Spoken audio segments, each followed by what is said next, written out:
Le hemos puesto este título, La lucha por la fe, a esta miniserie, La lucha por la fe. Realmente veis ahí un cuadrilátero en la imagen del título, ¿no?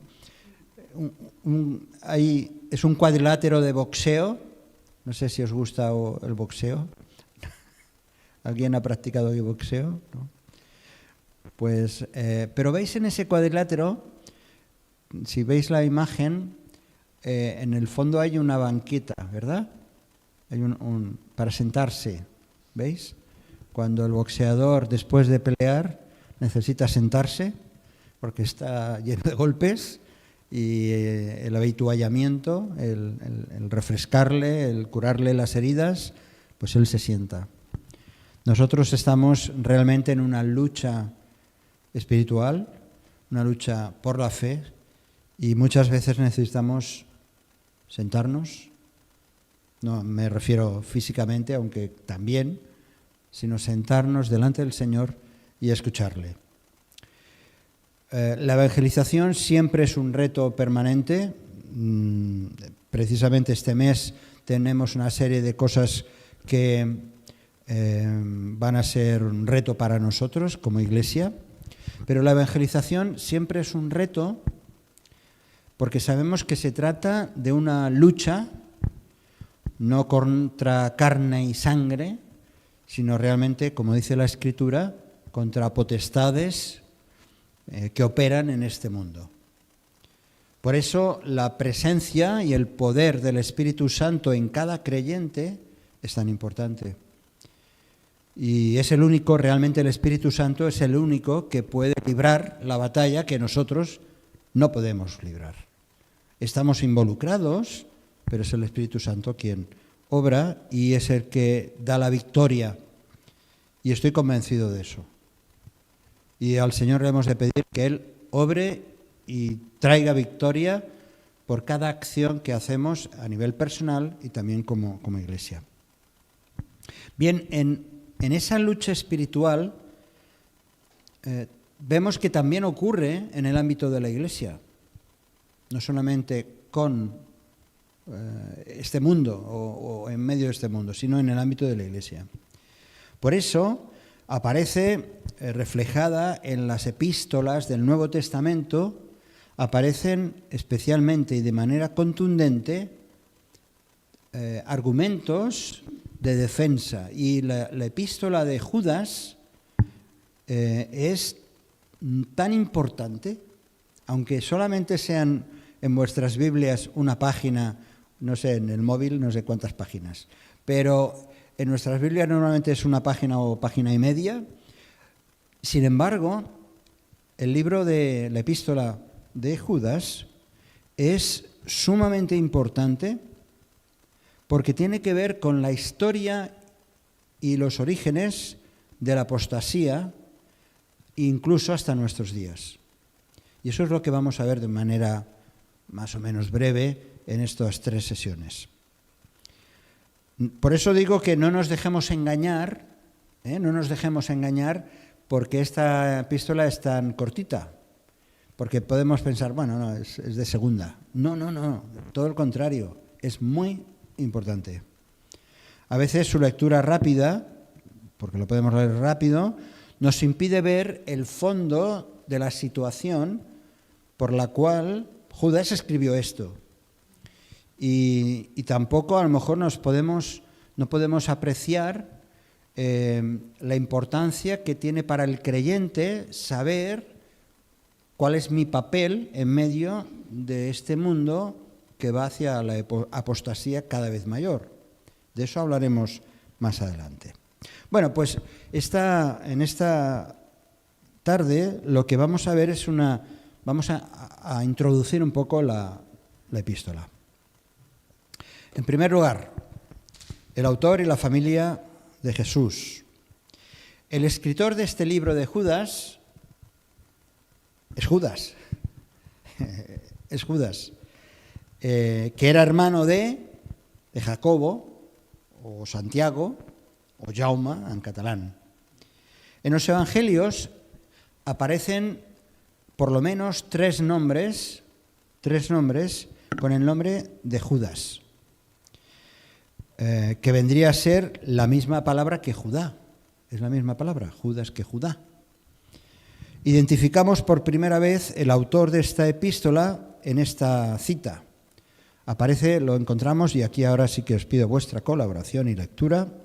Todos los textos que vamos a leer prácticamente son del Nuevo Testamento. Y por primera vez aparece su nombre en este pasaje. ¿Puedes leer, por favor? Está en Mateo, capítulo 13. Mateo, capítulo 13, versículo 55.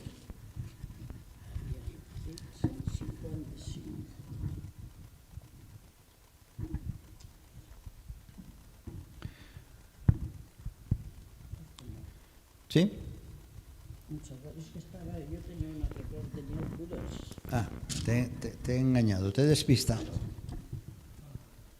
¿Sí? 55. Sí.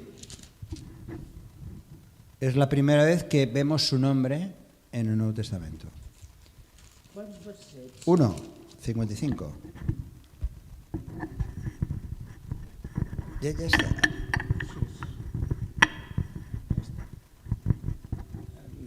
Aviam, a veure, jo t'ajudo. Vale.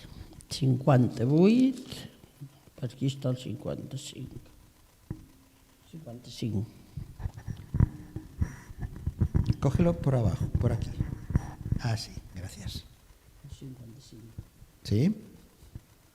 ¿No es este el hijo del carpintero? ¿No se llama su madre María y sus hermanos Jacobo, José, Simón y Judas? Aparece por primera vez el nombre de Judas. Vamos identificando el personaje. Así que dos de estos cuatro hermanos,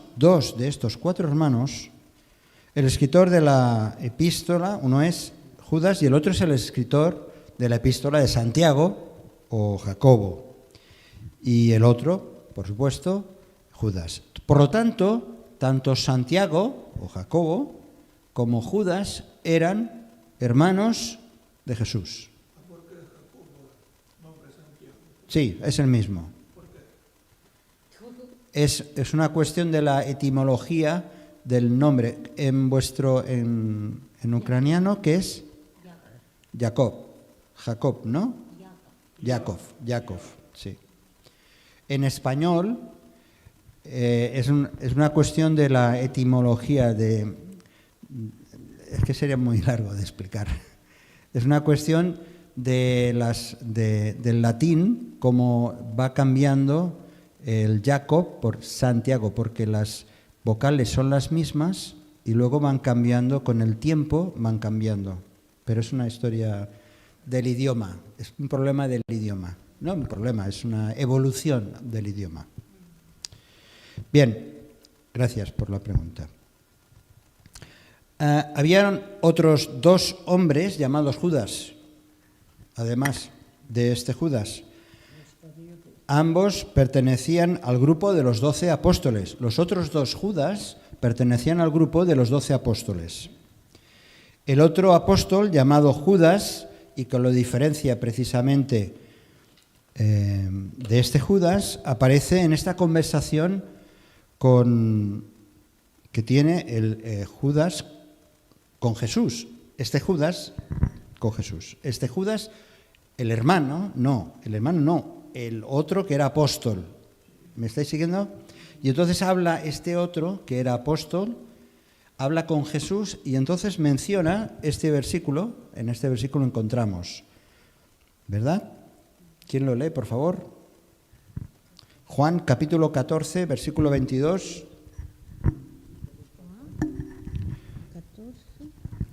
22. ¿Sí? Juan 14, 22. Sí, está aquí.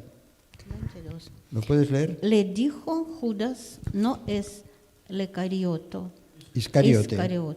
Señor, ¿cómo es que te manifestarás a nosotros y no él al mundo. mundo. Muy bien. Por lo tanto, tenemos que el escritor de esta epístola, podríamos decir que es el tercer Judas. Está Judas el apóstol, Judas el Iscariote, que es aquel que después negó a Jesús. Cuando cojáis el micrófono, por favor, cogedlo por aquí, porque si lo cogéis por aquí hace ruido, ¿vale? Gracias. Son cosas de la tecnología. Bien.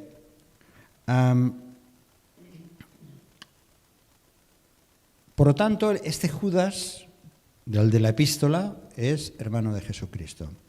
Sin embargo, observamos una cosa interesante cuando leemos tanto la epístola de Santiago o Jacob como la de Judas.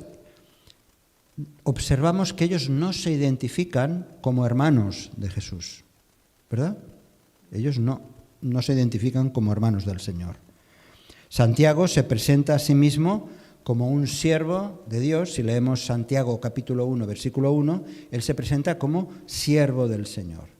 Y Judas, que lo encontramos en el primer versículo de la epístola, Judas, dice, Judas, siervo de Jesucristo. Ahora, ninguno de ellos, es curioso porque si eran hermanos, ¿por qué no se identificaron como hermanos de Jesús? ¿Por qué? Ninguno de ellos creyó en Jesús hasta después de la resurrección. Hasta después de la resurrección del Señor Jesús, ellos no se identificaron o no creían en Jesús. Encontramos que María parece que es la única, pero parece que el resto de la familia marcó cierta distancia de Jesús, dudando de si realmente este hermano mayor, porque no dejaba de ser el hermano mayor, que era carpintero, cómo iba a ser el Mesías. Y ellos guardaron, tanto Santiago como Judas, como otros miembros de la familia, guardaron distancia de Jesús. Algo parecido nos pasa a nosotros, ¿verdad? Algo parecido nos pasa con nuestras familias.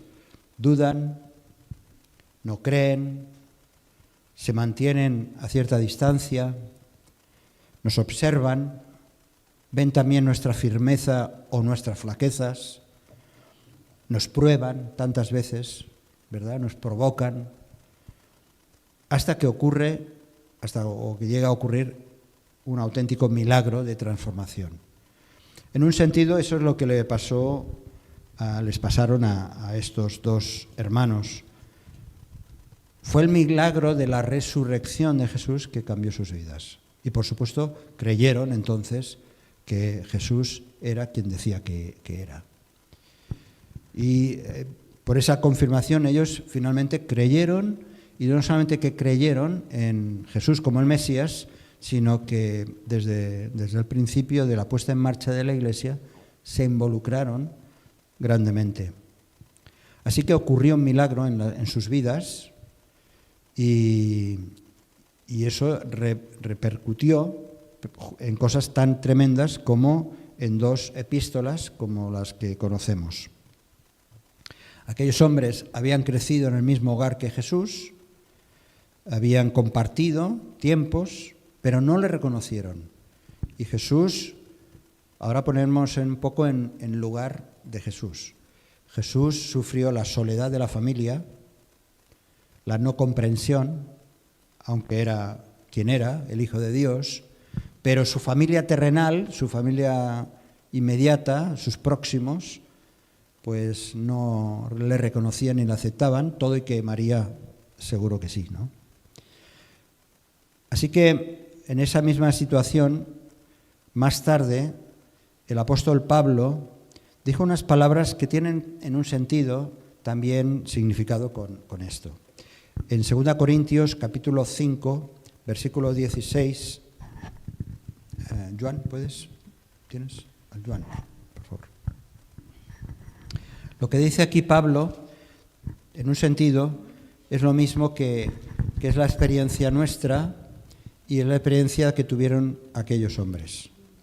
¿Lo lees? De manera que nosotros, de aquí en adelante, a nadie conocemos según la carne, y aún así a Cristo conocimos según la carne.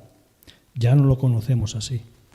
Fijaos, lo que está diciendo Pablo en un sentido es lo que estos hombres experimentaron. Lo conocíamos antes como otro más de la familia, diferente, hablando continuamente de cosas de Jehová y del Antiguo Testamento, de la Torá y tal, pero es que ahora ellos lo conocían de una manera distinta. Qué diferente es conocer a una persona solamente por lo externo o por lo que dice, por lo que comenta. Qué diferente a conocerlo así, a conocerlo más íntimamente, ¿no? Que es lo que ellos empezaron a experimentar. Así que ocurrió, una vez que estos hombres conocieron al Señor, Judas se identificó con Jesús como su Mesías, ocurrió una cosa interesante o que la entendemos también muy bien, es que la familia, una vez que el Señor ya había resucitado, había ascendido a los cielos, se ponía en marcha la iglesia, empezó a ocurrir de que la familia de Jesús empezó a ser considerada como una familia sagrada, una familia especial, una familia diferente, como si fuera de otro nivel. Y precisamente, antes he hecho la pregunta, ¿por qué Santiago y Judas, ellos se presentan como siervos de Jesús, no como hermanos? Porque precisamente por esa situación que se estaba ya dando en la iglesia, especialmente de Jerusalén, ellos quieren resaltar que eran, sobre todo, siervos del Mesías. No, ellos querían, y así se trasluce de todos los pasajes, que ellos realmente querían mostrar que eran solamente eso, siervos. No era una cuestión familiar, no era una cuestión humana, sino realmente espiritual. Lo mismo le pasó con María.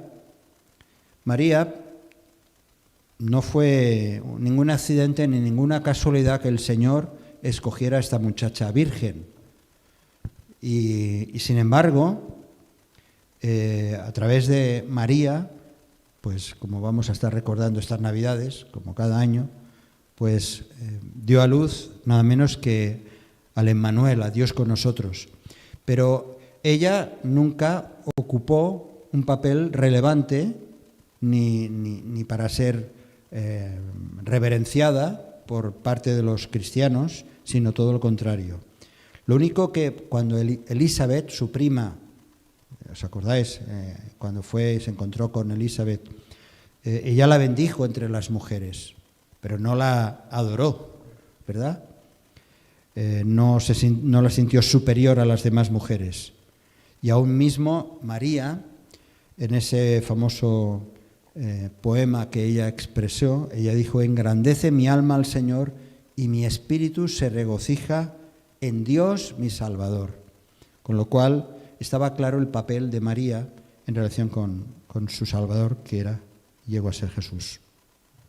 Bien, por lo tanto, estos apóstoles, Santiago y Judas, tuvieron esta actitud de demostrar que eran realmente siervos y adoptaron esta posición en sus escritos, pero en su vida, por supuesto. Aquí hay otra gran lección para nosotros, especialmente para todo aquel que quiera servir a los hermanos en la iglesia o que tenga cualquier tipo de responsabilidad, desde lo más pequeño a lo más grande. Pablo a Timoteo establece el marco del comportamiento del siervo del Señor, y del siervo y de la sierva del Señor. Y leemos en 2 Timoteo, capítulo 2, versículo 24, algunas características del siervo. ¿Cómo tiene que ser el siervo del Señor? Aquel, y siervo y sierva, insisto en eso. No importa la responsabilidad que uno tenga en el ámbito de la Iglesia. ¿Lo lees, por favor?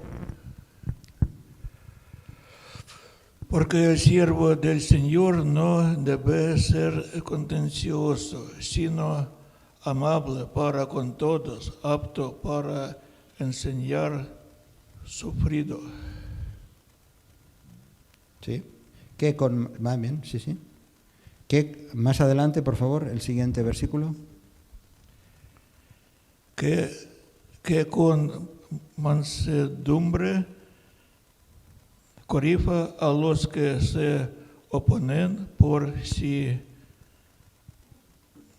cuida Dios les conceda que se arrepientan para conocer la verdad. Muy bien.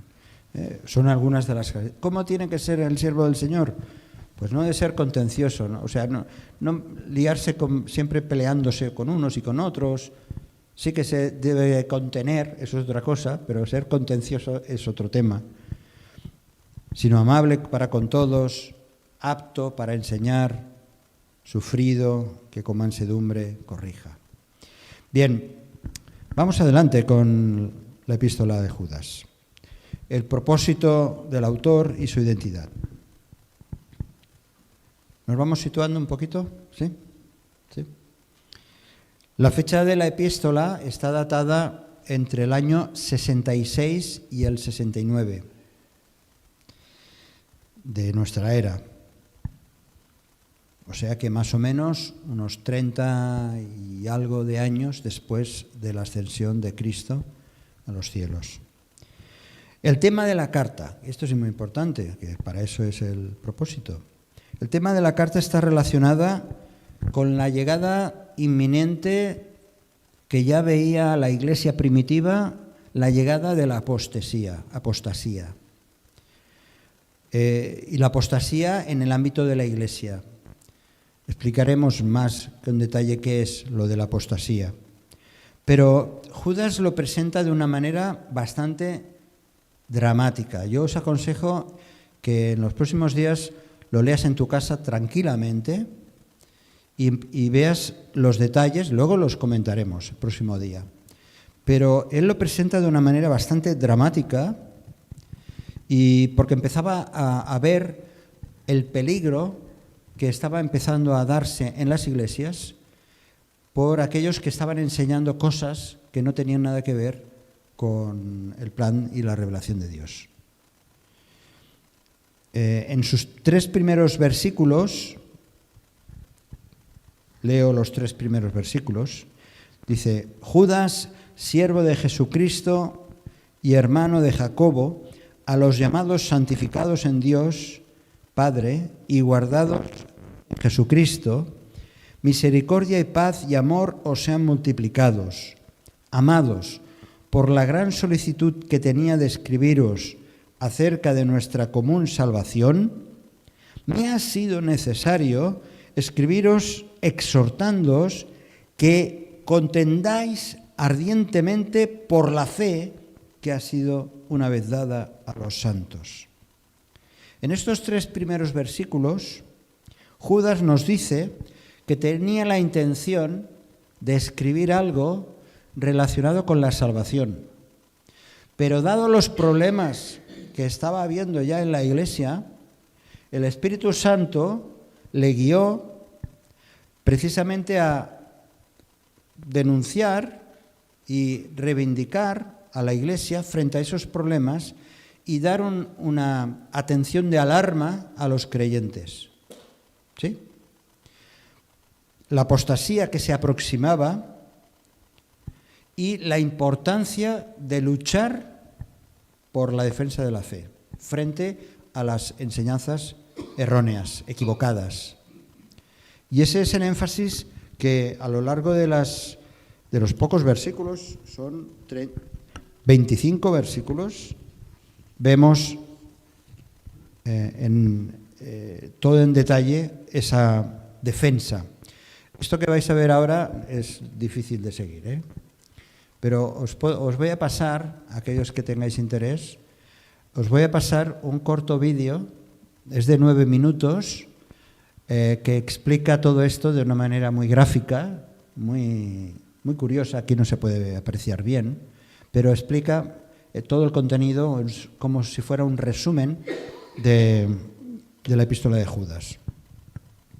Judas, entre otras cosas curiosas, escribió el único relato de la Biblia en relación con la lucha entre Satanás y el arcángel Miguel. No aparece en otro pasaje, ya lo veréis, a lo mejor ya lo conocéis, ya lo habéis leído, pero la lucha que tuvo Satanás con el arcángel Miguel por el cuerpo de Moisés. Y es una cosa que nos llama mucho la atención que Judas lo mencione. Y es un pasaje notable, muy importante, para entender parte de la historia de Israel. De la misma manera, Judas hace una referencia a la profecía de Enoc. La profecía de Enoc, que no aparece en ningún otro pasaje de la Escritura. Y en esa profecía dice que contempló al Señor viniendo con 10.000 de sus santos. Dices, bueno, ¿dónde están estos escritos? ¿Cómo Judas hace referencia, es como aquel que escribe un libro, ¿verdad? Y cuando escribe un libro a veces pues dice, pues cita a otro autor que ha escrito otra cosa, ¿verdad? Pues eso mismo está haciendo Judas. Y esos libros nosotros ahora no los tenemos y no están en la Biblia. Y es que en aquella época habían otros libros, otros escritos que manejaban los judíos. Eran escritos algunos históricos, como aparecen todos los libros llamados apócrifos o deuterocanónicos, como Macabeos, Judith, Tobías, que están en las Biblias católicas, ¿verdad? En las Biblias católicas aparecen los libros que se entienden que no son revelación de Dios, pero que son interesantes por el aspecto cultural, pero están en las Biblias de los católicos. Pues bien, esos libros son estos y otros, muchos, incluso cartas más pequeñas, corrían entre los judíos y también entre los cristianos, porque los conocían.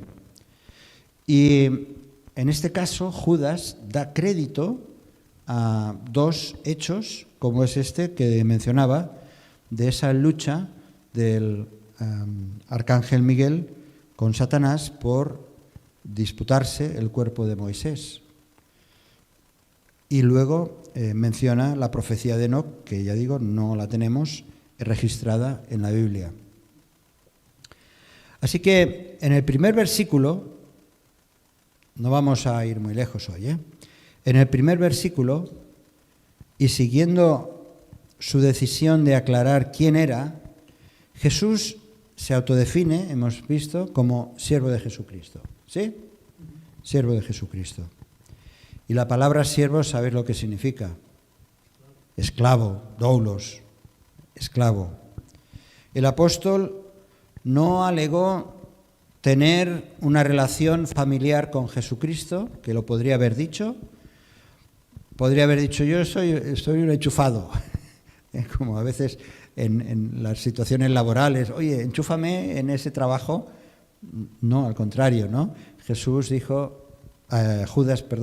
dijo, yo soy un siervo de Jesucristo. Y también es curioso, ¿por qué destaca Judas que tenía un hermano que se llamaba Jacobo? ¿Verdad?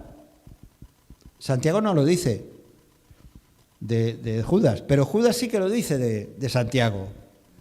Pues es otro detalle interesante. Primero, ¿por qué? Bueno, pues no sé, pero por lo menos acreditaba su relación familiar con Jacobo, con lo cual todavía daba un poco de mayor crédito a quién era, su identidad. Y en segundo lugar, estaba dando un reconocimiento a su hermano, que dice la Escritura que tenía un papel muy relevante en la iglesia de Jerusalén. Por lo tanto, Judas empieza identificándose: soy un siervo, tengo un hermano que es Jacobo, y aunque sea familia del Señor Jesús, eso para mí no es lo importante. Lo importante es que ahora es mi Mesías y mi Señor. Bien, aparecen en el primer versículo estas tres palabras, ¿verdad? Primer versículo dice: ¿a quién se dirige? ¿Cuáles son los lectores? ¿A quién les está escribiendo? Por eso, a lo mejor en alguna de vuestras Biblias dice epístola universal. No sé, no sé si en alguna de vuestras Biblias lo tiene. Epístola universal de Judas. Es universal porque es para todo el mundo. Es católica. La palabra católica significa universal. Nosotros somos católicos, pero no romanos. Sí, sí. Y hubo una época, romanos para nada, pero en el sentido de que formamos parte de la Iglesia universal, de la Iglesia de todos los tiempos.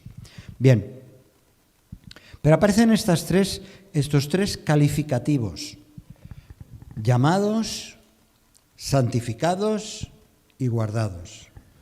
Tres palabras muy importantes para definir la identidad del creyente. Y lo destaco porque, como luego Judas, va a hablar de los problemas que se estaban dando, que se iban a dar de una manera profética, casi parece como la introducción al libro de Apocalipsis, él quiere destacar la identidad de los creyentes. Sois llamados, santificados y guardados. Llamados. Esta palabra, llamados, tal como está usada en la Biblia, no expresa la idea de que es una invitación. Yo te llamo a que vengas. No solamente es una invitación que uno acepta y dice, pues sí, pues voy, ¿vale? Me apunto. No solamente es un llamado que se convierta en un hecho, sino a una realidad espiritual en la que el Espíritu Santo interviene en la vida de una persona. Soy llamado para todo un proceso, para toda una transformación, para todo un cambio. El apóstol Pablo da mayor contenido a este llamado. Fijaos lo que dice en 1 Corintios, capítulo 1. Si lo puedes leer, Alina, por favor. 1 Corintios, capítulo 1, versículos del 22 al 24.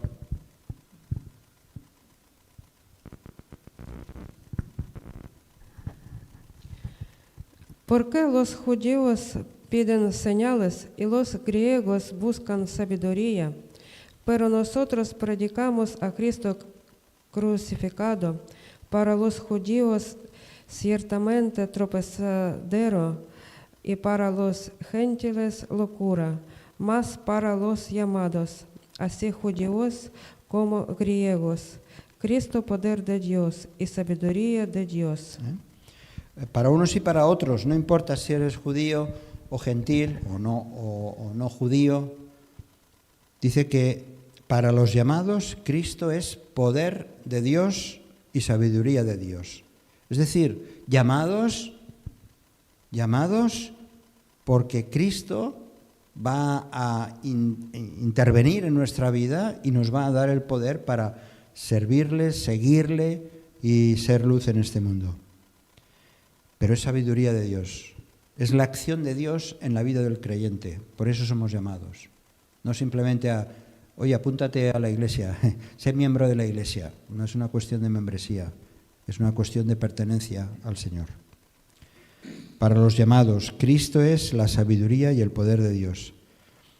La invitación ha sido enviada y cuando la aceptas y crees, entonces te conviertes en uno de los llamados, uno de ellos. La segunda palabra, ¿cuál era? La primera llamados, la segunda, santificados. Hemos leído el primer versículo, santificados. Se halla en los dos mejores textos originales en griego, se halla la palabra, para santificados, se halla la palabra ágape.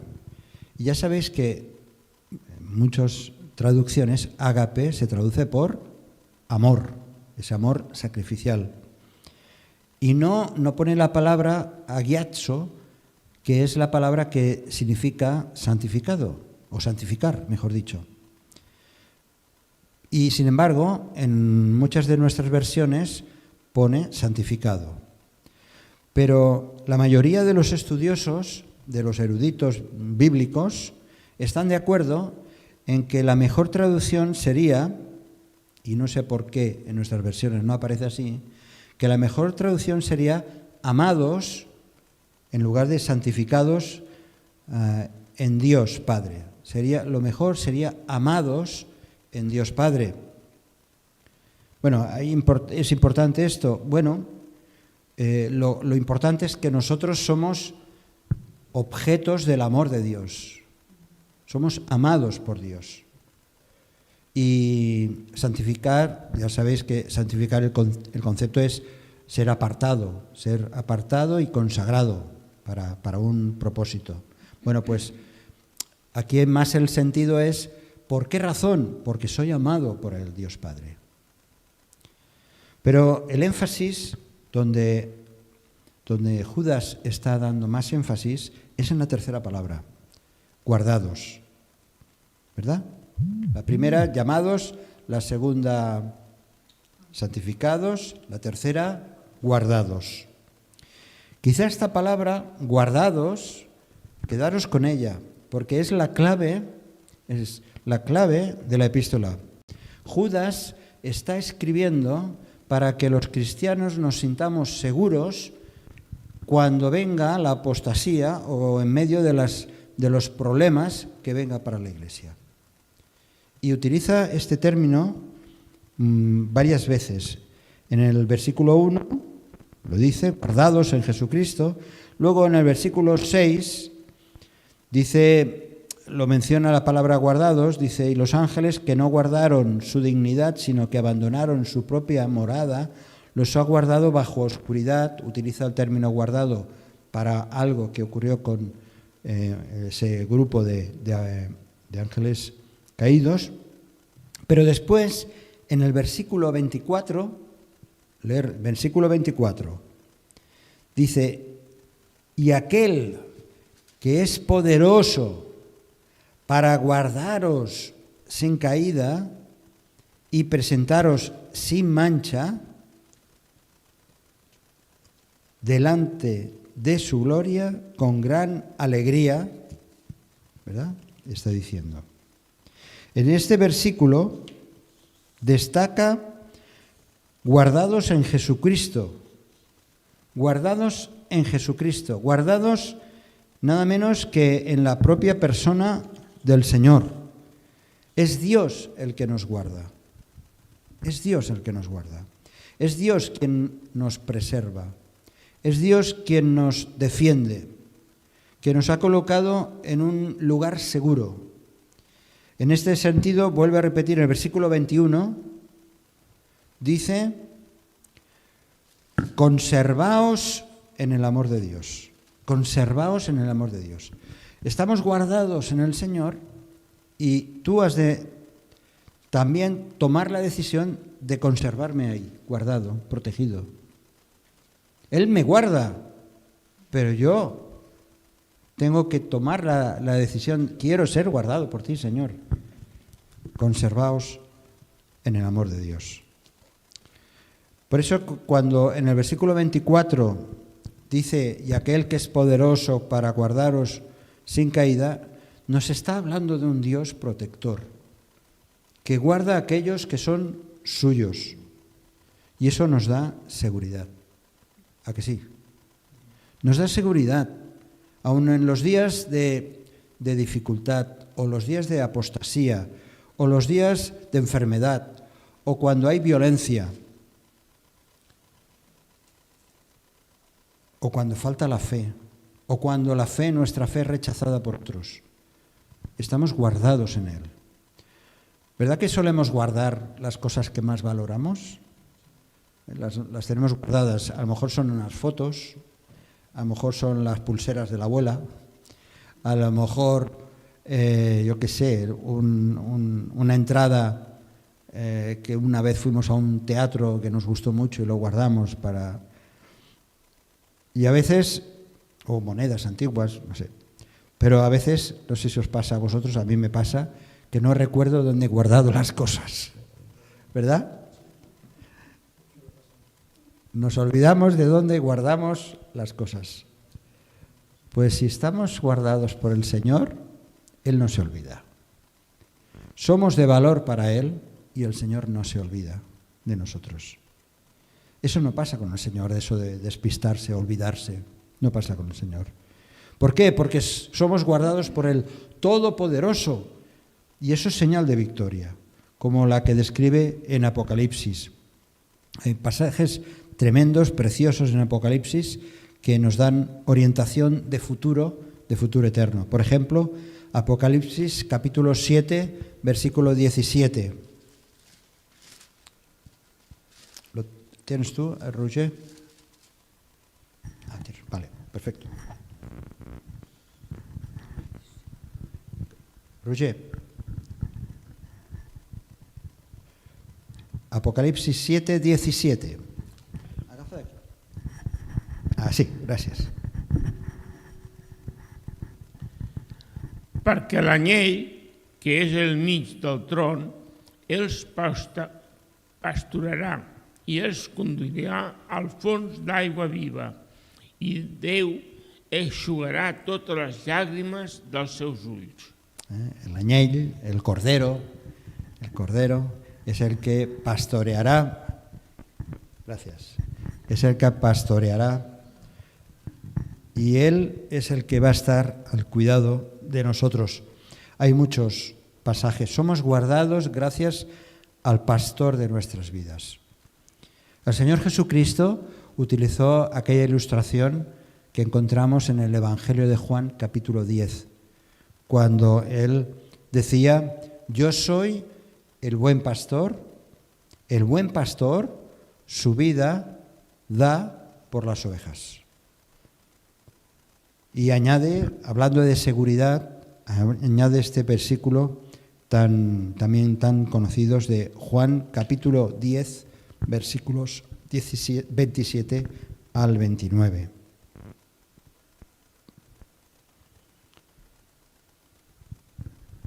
Leo, ¿lo tienes tú? Sí, si lo tienes, por favor, puedes leerlo. Aquí. Gracias. 27-29. Del 27 al 29. Mis ovejas oyen mi voz, y yo las conozco, y me siguen. Y yo les doy vida eterna, y no perecerán jamás, ni nadie las arrebatará de mi mano. Mi Padre, que me las dio, es mayor que todos, y nadie las puede arrebatar de la mano de mi Padre. Bien. Bueno, muchas veces al leer este texto, pues recordamos lo importante que es tener la seguridad de la salvación, pero incluso va más allá de tener la seguridad de la salvación. Es que nos habla del cuidado de Dios. Estamos en la mano del Padre y estamos en la mano del Hijo. Y por eso cuando utiliza Judas esa expresión, guardados en Jesucristo, él seguramente que escucharía más de una ocasión a su hermano, a Jesús, decir palabras como estas. Y él ahora, pasados los años, ya siendo un hombre entregado al Señor y entregado a la obra, él podía decir: tranquilos, porque a vosotros que os escribo, estáis guardados en Jesucristo. Bien, vamos a acabar aquí. La epístola tiene mucho... Fijaos, solamente nos hemos quedado en el primer versículo. Pero bueno, son pocos versículos. Pero vamos a entrar el próximo día más en detalle del problema que se estaba dando entre los cristianos, o mejor dicho, algunos de los cristianos. Así que con esto nos quedamos y damos gracias a Dios y también al mismo tiempo esperanza. Yo no sé lo que pensaría el Señor Jesús de sus hermanos físicos. Yo no sé, a lo mejor él ya sabía la decisión que tomarían más adelante, ¿no? Pero me hace pensar también en nosotros. No sabemos, nuestros familiares, nuestros seres queridos o conocidos o vecinos, no sabemos lo que va a pasar si ellos en un día u otro van a tener ese encuentro con el Señor. Y oramos para que sea así. Y nuestra responsabilidad es, yo sé cuál es mi labor, yo sé quién soy y tengo que mantenerme firme y fiel al Señor. Pues que el Señor nos ayude en todo esto. Amén. Si este mensaje te ha bendecido o te ha ayudado en algo, puedes suscribirte a nuestro canal de YouTube. También conocerás nuestra comunidad, la Asamblea Bíblica del Camp de Tarragona, en Cambrils, España, a la que estás cordialmente invitada o invitado. También puedes seguirnos por las redes sociales. Los enlaces los encontrarás aquí abajo y podrás visitar nuestra página, así como conocer nuestros programas radiales y podcasts de Yum Radio. ¿Qué? ¿Te suscribes ya a nuestro canal?